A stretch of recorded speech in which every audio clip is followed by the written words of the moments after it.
Welcome to the Dispatch. You are listening to a primer on Jammu and Kashmir. Episode 40 brings to the story of horrible tribal invasion of 1947 in Jammu and Kashmir. In October 1947, Jammu and Kashmir faced an armed incursion that reshaped its political destiny. The tribal attack from the northwest frontier, supported by elements in Pakistan, arrived at a moment when the state had not yet decided its accession and when its administration was strained by unrest, refugee movements, and the uncertainties of partition. What unfolded over 10 days in October not only overwhelmed the state's defenses, but also transformed a constitutional dilemma into an urgent military crisis.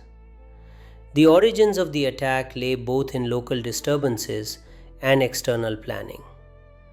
Through the summer of 1947, parts of Poonch district had witnessed agitation over taxation, demobilization of ex-servicemen, and long-standing administrative tensions. These protests hardened into armed resistance in certain areas. At the same time, political and military circles in Pakistan viewed Jammu and Kashmir as too important, strategically and symbolically, to risk its accession to India.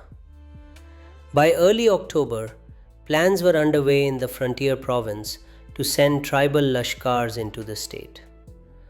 Drawn largely from Pashtun tribes and supplied, guided, and transported with the support of Pakistani officials, these irregular formations moved with the declared aim of liberating Kashmir's Muslims, but were neither disciplined nor under centralized command. Around the third week of October, the Lashkars entered the state through the Muzaffarabad-Uri road.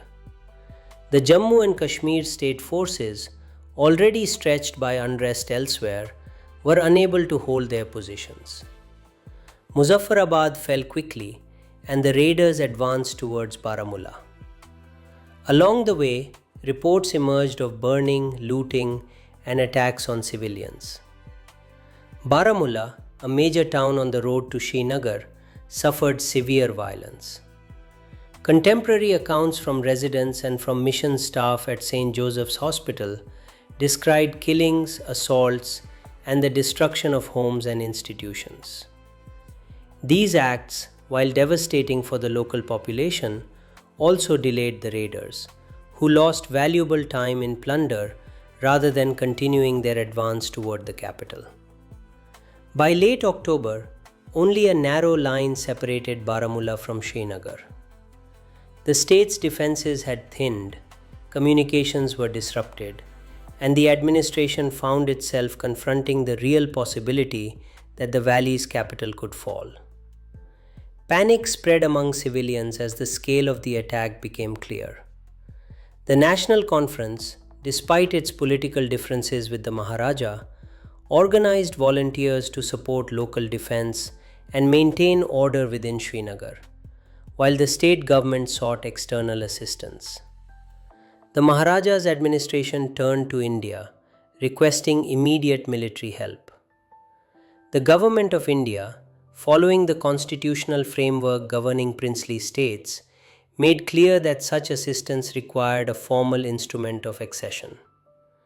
Faced with an invasion, the collapse of frontier positions, and the threat to the valley, the Maharaja signed the instrument on 26 October 1947. Indian troops were airlifted to Srinagar the next morning, stabilizing defenses and beginning operations to push the raiders back from the outskirts of the city. The tribal invasion fundamentally altered the course of events. It forced a rapid political decision, expanded the conflict into a wider war between India and Pakistan, and left a deep imprint on the state's social and political landscape. What began as an irregular incursion became, within days, the turning point that determined Jammu and Kashmir's accession and set the stage for the prolonged conflict that followed. Looking back from 2025, the events of October 1947 stand as the moment when external intervention, internal vulnerability, and geopolitical turbulence converged to shape the region's modern history. Thanks for watching this episode of Primer on Jammu and Kashmir. Here is a quick note from the editors of the Dispatch. While dealing with historical events, we are conscious of the fact that history has no single view. In places like Jammu and Kashmir, this can be more complicated.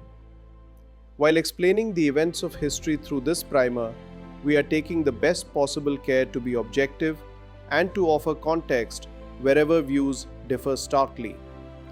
We welcome you to write to us and enrich the knowledge base on Jammu and Kashmir.